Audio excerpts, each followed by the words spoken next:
अस्सलाम वालेकुम दोस्तों, मैं हूं आपका होस्ट मोहम्मद उस्मान अली और आप देख रहे हैं एजुकेशन विद CH। दोस्तों, मैंने पीछे प्लेलिस्ट एक अपलोड की थी जिसमें मैंने आपको बताया था फाइवर सीरीज़ के बारे में, ऑनलाइन अर्निंग के बारे में।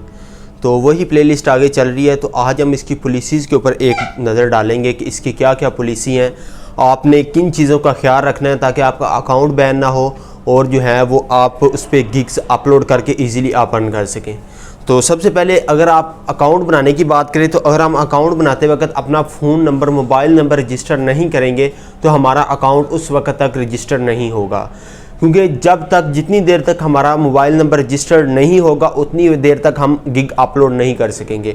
तो गिग अपलोड करने के लिए ज़रूरी है कि सबसे पहले हम अपना जो है मोबाइल नंबर लाजमी रजिस्टर करें, क्योंकि मोबाइल नंबर इस चीज़ के लिए ज़रूरी होता है कि जब हम इसमें कोई अर्निंग करते हैं तो इसमें जो है वो जब विड्रा लेते हैं तो हमें एक OTP आता है मोबाइल पर, तो वो हम उस पर जो है वो दोबारा एंटर करते हैं, तब हमारा विड्रा होता है। ये जो 2 स्टेप वेरिफिकेशन ये बेस्ट है, इनकी ये वेरिफिकेशन अच्छी है, ठीक है। तो उसके बाद जब हम 2 स्टेप वेरिफिकेशन, उसके बाद हम विड्रा वगैरह लेते हैं। इस पे मोबाइल नंबर इसलिए हमें ज़रूरी है।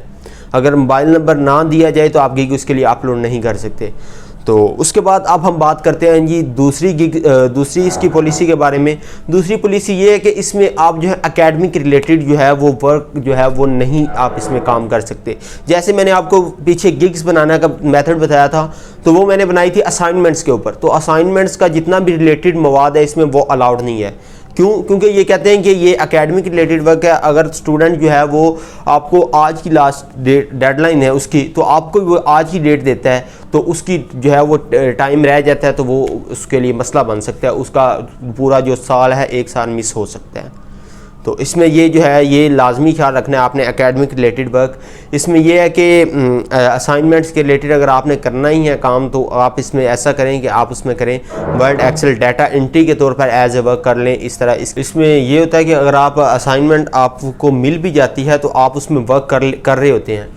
तो मेरे साथ एक मरतबा ऐसा भी हुआ था कि मैंने अकाउंट वगैरह सारा क्रिएट किया, मैंने तकरीबन 2-3 प्रोजेक्ट कंप्लीट किए और एक असाइनमेंट मैंने $20 की जब कंप्लीट की तो वो बंदा जो है ना उसने मुझे 1 दिन का ही टाइम दिया था, टाइम भी कम था।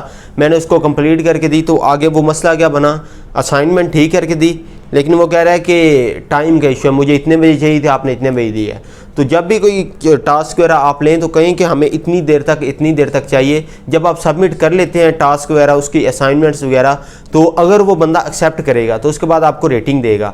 अगर वो एक्सेप्ट नहीं करेगा तो फिर आपके लिए मसला, आपको वो रिजेक्ट कर सकता है, रिवीजन डाल सकता है। तो आप उसमें रिवीजन दोबारा करेंगे, कंप्लीट करके देंगे। लेकिन अगर वो आप जो है वो रिवीजन जो है वो डाल देते हैं, रिवीजन वो बंदा एक्सेप्ट कर लेता है रिवीजन बगैर ही, तो आपके लिए फ़ायदेमंद है। वो इस तरह होगा कि आपका जो है वो ऑर्डर कंप्लीट हो जाएगा। ऑर्डर कंप्लीट जब हो जाएगा तो उसके बाद तकरीबन 12 दिन लगते हैं इसके लिए कि आपका ऑर्डर कंप्लीटिंग टाइम के लिए। जब आप 12 दिन के बाद 12 या 14 दिन के बाद आपका जो है वो अमाउंट जो है पहले पेंडिंग में रहती है, फिर वो क्लियर होती है। जब क्लियर हो जाती है तो इसके बाद इसका विड्रा होता है। तो इसमें विड्रा इस तरह होता है कि आपका जो है वो $20 जो मिनिमम जो कम से कम विड्रा हो सकता है, $20 में से जब एक बार आप विड्रा करते हैं तो $3 आपके कट जाते हैं। विड्रा आपने कैसे लेना होता है, वो पेनियर के थ्रू लेना होता है। उससे आगे फिर जो है वो आगे आप अपने बैंक अकाउंट में या जायज़ कैश अकाउंट में या इजी पैसा अकाउंट में ट्रांसफ़र कर सकेंगे। तो इंशाल्लाह मैं आने वाली दिनों में आपको ये भी बताऊंगा कि आप गिग कैसे रैंक कर सकते हैं, आप कैसे जो है उस पर ऑर्डर सबमिट करवा सकते हैं। क्योंकि मैंने जब से प्लेलिस्ट अपलोड की थी, देख लें आप खुद ही कितनी देर हो गई है प्लेलिस्ट अपलोड किए हुए, तो उस वक्त से मैंने किया तो अभी मेरा तकरीबन माशाल्लाह एक प्रोजेक्ट आया, मैंने कंप्लीट भी किया है। तो जब उसकी क्लियर हो जाएगी, जो पेंडिंग क्लियर अभी उसकी पड़ी है अर्निंग, तो मैं आपको उसका विड्रा का मेथड का तरीका भी बताऊंगा इंशाल्लाह आने वाले दिनों में। आई होप सो कि ये 2-3 जो पॉलिसीज़ थी फाइवर की, तो फाइवर इनको जो है वो थोड़ा सा ज़्यादा देखता है। एक और बात फाइवर इस तरह करता है कि वो ज़्यादातर जो है वो यूज़र्स को, जो उसका बायर आता है, सेलर्स को इतना नहीं देखता। जैसे कि हम एज ए सेलर वर्क करते हैं और वो बायर दूसरे आते हैं। जब दूसरे बायर्स आते हैं तो वो ऐसा करता है, उनको प्रमोट करता है। अगर वो उसकी जो बायर जो है वो कहेगा कि नहीं गलत है, बायर अगर बहस कर रहा है तो आपको नुकसान होगा, वो फाइवर ऑटोमेटिकली जो है वो ऑर्डर जो है वो कैंसिल कर देगा। एक और बात, फाइवर जो है वो पाकिस्तानियों के तो बिल्कुल ख़िलाफ़ है, बहुत ज़्यादा ख़िलाफ़ है, क्योंकि ये इसराइल की कंपनी है इस तरह। तो इस तरह ये पाकिस्तानियों को जो है, अगर कोई पाकिस्तानी मिस्टेक करे भी तो उसका अकाउंट या बैन कर दिया जाता है या रिवोक में डाल दिया जाता है या उसको जो है वो डेनिड कर दिया जाता है उसकी गिग।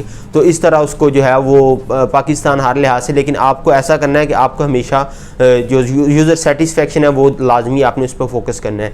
जितनी देर तक अगर आपकी यूज़र सेटिस्फेक्शन अच्छी है तो हो सकता है अब जो बायर होगा वो दोबारा आपके पास आने के उसके चांसेस तकरीबन 90 से 100%, क्योंकि उसको पता है कि इस बंदे ने मेरा काम ठीक किया है, तो उस वक्त उसके चांसेस जो है वो आने के आपके लिए ज़्यादा हैं। आपको जो मैंने 2-3 बताई हैं ये इन पे फाइवर बहुत क्रिटिकल, बहुत ही जो है वो एक्टिव वर्क करता है। इसमें अगर हम असाइनमेंट रिलेटेड को वर्क वगैरह करते हैं तो वो असाइनमेंट रिलेटेड वो जल्दी उसी वक्त उठा के आपका अकाउंट बैन कर देता है।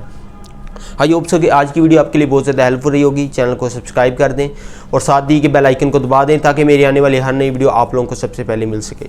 तो अपना बहुत सारा ख्याल रखिएगा, अपने मेज़बान को दीजिए इजाज़त, मिलते हैं एक और नई वीडियो में। ओके बाय, अल्लाह हाफिज़।